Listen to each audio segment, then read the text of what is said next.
எனக்குள்ளேய பாசிட்டிவிட்டிய அ வந்தா என் லைஃபு பாசிட்டிவா இருக்கும், நல்லா இருக்கும் அப்படின்னு எல்லாரும் சொல்றாங்க குருஜி.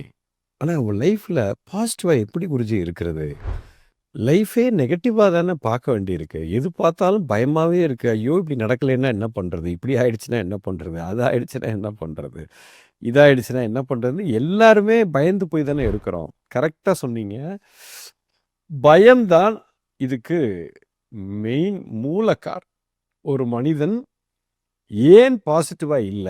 அதுக்கு மூல காரணம் எங்கன்னு பார்த்தா, the root cause is fear. And when you look at அந்த பயத்த நீங்க ரூட் காஸா நீங்க பார்த்துட்டீங்க அப்படின்னா, அடுத்தது முக்கியமான காரணம் பயம் ஏன் வந்துச்சு? பாசிட்டிவா இல்லாம நெகட்டிவ் ஏன் வந்துச்சுன்னா பயம். பயம் ஏன் வந்துச்சு அப்படின்னா, நீங்க ஃபியூச்சருக்கு போயிட்டீங்கன்னு அர்த்தம்.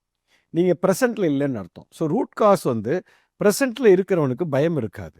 பயம் இல்லாதவன் இந்த கணத்துல முழுமையா வாழும்போது, அவன் நெகட்டிவாவே இருக்க முடியாது. அவன் பாசிட்டிவா தான் இருந்தாகணும். ஏன்னா இந்த கணத்துல எனக்கு எதுவுமே கிடையாது.